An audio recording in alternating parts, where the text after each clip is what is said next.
One student testing Mrs. Ballard and her team particularly hard at the moment is Year 9, Emily. I will be your teacher all the way through to GCSE, so you're going to have to start... Are you really? ...showing some respectful behaviour. Are you really? So next year, kill me now. Doing your GCSEs... What's your opinion of Emily? Jesus Christ.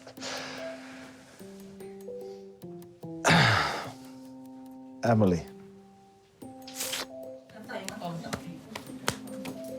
It's getting sore. Say sorry. No. You need to move on to that table. Listen, move now or I will ring on call. Why? Because I won't move because he hit me. Yes, You hit because me. you hit him You as hit well. me! What's the most annoying thing about school? The work. It's like, when are you going to ever need Pythagoras in your life? Or how to know what a right angle triangle is. Like, for music, you got YouTube. For geography, you got a globe. For maths, you got calculators. Then, for drama, you just got life. Or you got soaps. Do you get me? Emily? No. Emily has a bit of an attitude. She's got a very quirky personality, but at the same time, I think there's somebody very capable underneath. She's like an onion. There's many layers to her.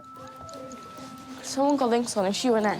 No, I haven't got links on. Oh, have I? I don't know. Is it a nice smell or a bad smell? I don't know, it's chocolate. No, it's not me chocolate. She's actually a very likeable young lady when she hasn't got a cob on.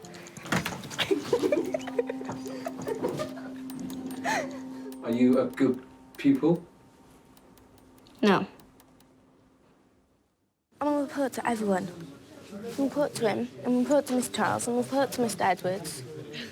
Emily has just come back to Willows after a year away at another school.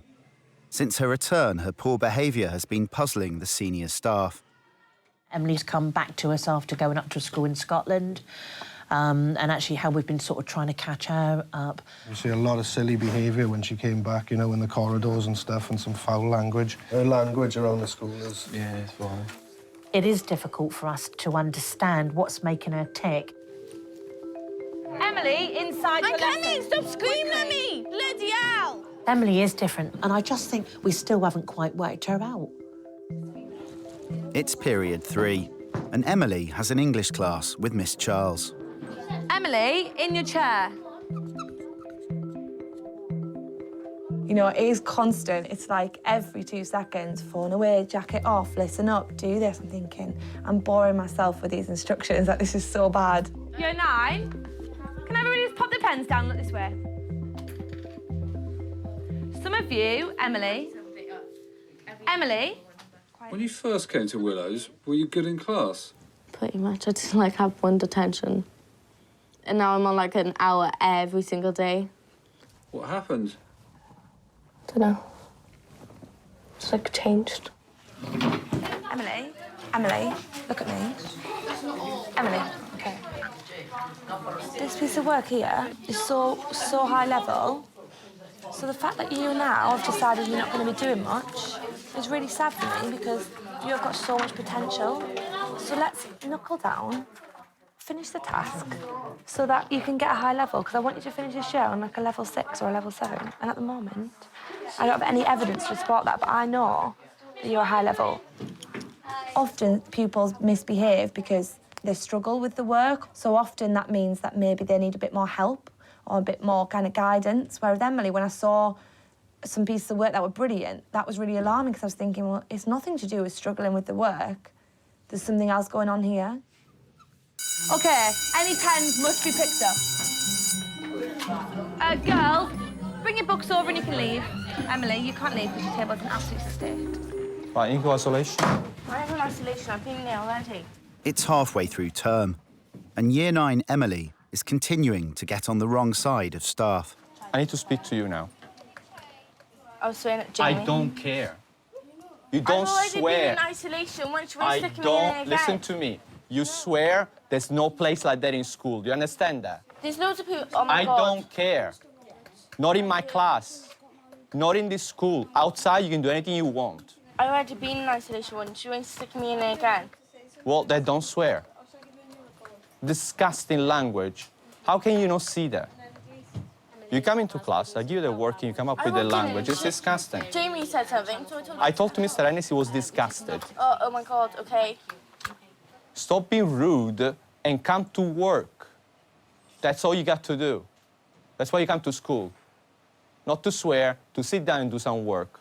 Now, you need to go to isolation, or you need to go, then you need to go home. You need to reflect on your behavior, sweetie. That's what you have to do. And you're gonna be on report now. You're right. I had a girl, right, coming into class. I gave her the work, and she said, "What the fuck is this?" Which girl? I mean, how rude. Morning, Emily. Morning, Emily. Morning, Mr. Hennessy. Why are you saying morning to me? This is just normal, a polite human being thing, Well, you no? never say no morning to me. You're always like, Emily, you're football today. Is that understandable? Emily, next time Mr. LaChelsea comes to me saying you were being rude, you'll be in isolation for 3 lessons. Do you understand? Just watch your tongue. With Emily's attitude showing little sign of improvement, Mrs. Ballard has decided to talk to her teachers about what might be at the root of her behaviour. Can you see at the beginning how it's really... She did every task. Yeah. You know, she's using all the right things that I've asked her to use. She then went away and did the speech. But even like her punctuation thing's smart, you see. And then every now and again we see glimpses of it when it's on a topic she likes. But then I sit with her today and I'm saying, OK, it takes a lot to get this out of her now. Like, all of a sudden, no capital letters. Much bigger writing. Much bigger writing. She's scribbling, she's not taking care of a book. And then even here today, we're supposed to be doing, like, showing, not tell, so describing what it looks like. Not even a sentence. I'm saying, oh, come on, Emily, like, you can do a sentence. I think I was probably invisible to the teachers in my school as somebody that actually just wasn't going to do well. So it's very important that actually we look to see what's underneath the behaviour. It is clear to me that although she's a bright girl, that Emily's struggling in class. I think she has low confidence, low self-esteem, and I think that that's really affected her. Mrs. Ballard asks Miss Charles to see if she can get to the bottom of Emily's troubles. Aww. Come here. She's a mixture, because when you first meet her, I think you definitely think she's really confident. But I think, actually, when you get to know her and you sit down with her and you have an honest conversation, she's actually quite shy and insecure. Remember on review day, and we talked about confidence, didn't we? And you said, what would affect your confidence? My anger. Your anger affects your confidence, OK. Think about a time when it has affected your confidence. Can you think of that? Remember that time in English when we had to do our things? Speeches? OK. Can you think of another thing that brings your confidence down? About other people? Yeah.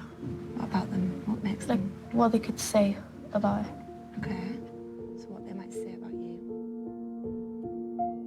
She thinks a lot about what people think of her, and I think that's where the confidence issues come from. I have a low confidence. But, like, funny. Why have you got low confidence, do you think? I don't know. I've been through a lot of shit in my life. Everything. What else affects your confidence? Friends, family, school? I got bullied for my weight in Scotland because of all the bullies. I did not eat in the school or anything. Imagine, like, 8 months on a roll, not eating from, like, I think it was, like, school started at, like, 9 to, like, 4:30, like, every single day on the day. Then you just come home and have tea kind of thing. But, like, I still don't eat in Willows now because of them. What do you want to achieve to boost your confidence? Do you want to boost your confidence? Yeah? How can we do that then? We need an action plan, don't we? You can call someone ugly and they'll believe it for the rest of their life. You call someone pretty, they won't believe it for 2 minutes. It's confusing.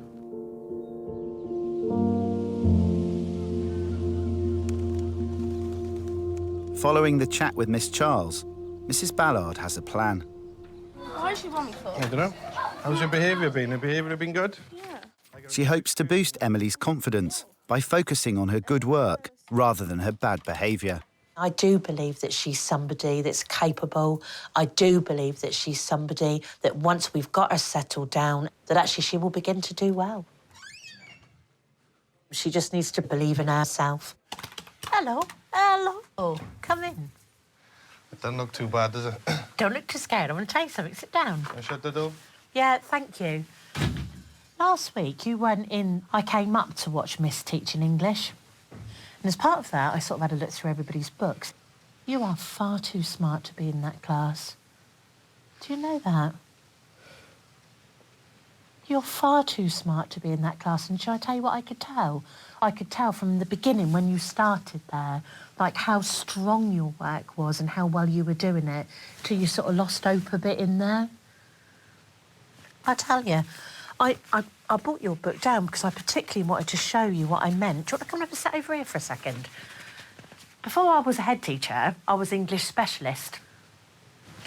If I have a look at some of this, what you've done in here, this bit here is a fantastic piece that you wrote. When I read it through, the effort you've put in it, how clever you are describing things, right, and making pictures in people's minds from words, it's really, really strong. I've seen less good stuff than this from some of the kids in top set. I think you need to go up to top set. Truly, I think you could do it easily. I don't believe in setting people based on behaviour as the truth, but based on academic ability. And I am telling you, from all the experience that I've had, I could see you'd be able to cope with that work. Where you're year 9 now, as I say, you've only got a few months left, really, until you start taking your GCSEs, and it would be really good to think we could really push you in those top sets. Well done.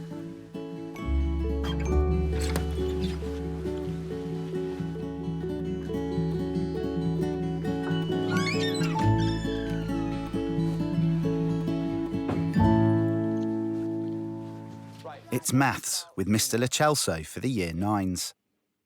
The Willow staff are trying to improve Emily's behaviour by focusing on her academic strengths rather than her discipline problems. Can somebody give me some multiples of 3, please?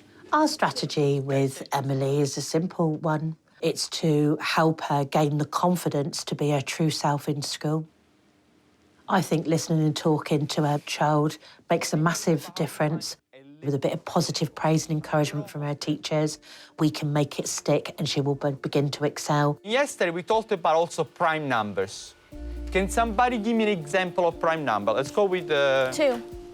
OK, who said that? Me. 2 is a prime number because you're going to do 1 times 2. How about I give you a number and I say 5? I say 5 is a prime number. Why is that? Oh, because you only got 2 factors. Because it's got only 2 factors. It seems to be working.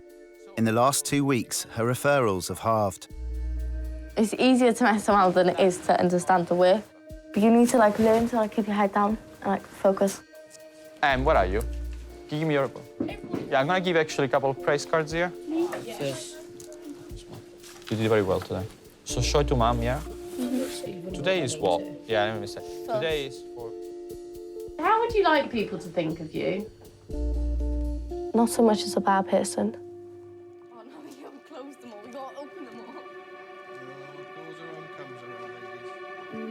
all. Miss, how can you go shower? It was here when I came. I've never used it. Actually, that's not true. Once there was a girl with some chewing gum in her hair, and I managed to get the chewing gum out of her hair by using the shower.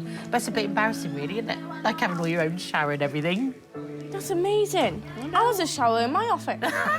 When I get an office, so I need an office first. What are you going to do when you leave school then, darling? Sounds like you got some big plans. Have an office and have a shower in it. Do you want me to close the door, miss? No, leave it open, babe. Cheers. Do you care about doing well? Yeah, because otherwise you're just going to work in, a bin man or something. See, I got a place card. That's what you were in. So who was that with? Miss Lochelso. No. Really? Is that a signature? Oh, that's brilliant. Going up on my wall. I want more of them though. So when stuff like that happens, do you go home and tell your mum? Not really, because it's only a piece of cat saying, well done, innit? Like, half the time I whip them up anyway. But like... Really? Do you? You're not a bit proud? You want to show your mum? It's a piece of cat. How did that end up on your fridge, then? Oh, my mum found it in my school bag. That's why I don't take school bags no more.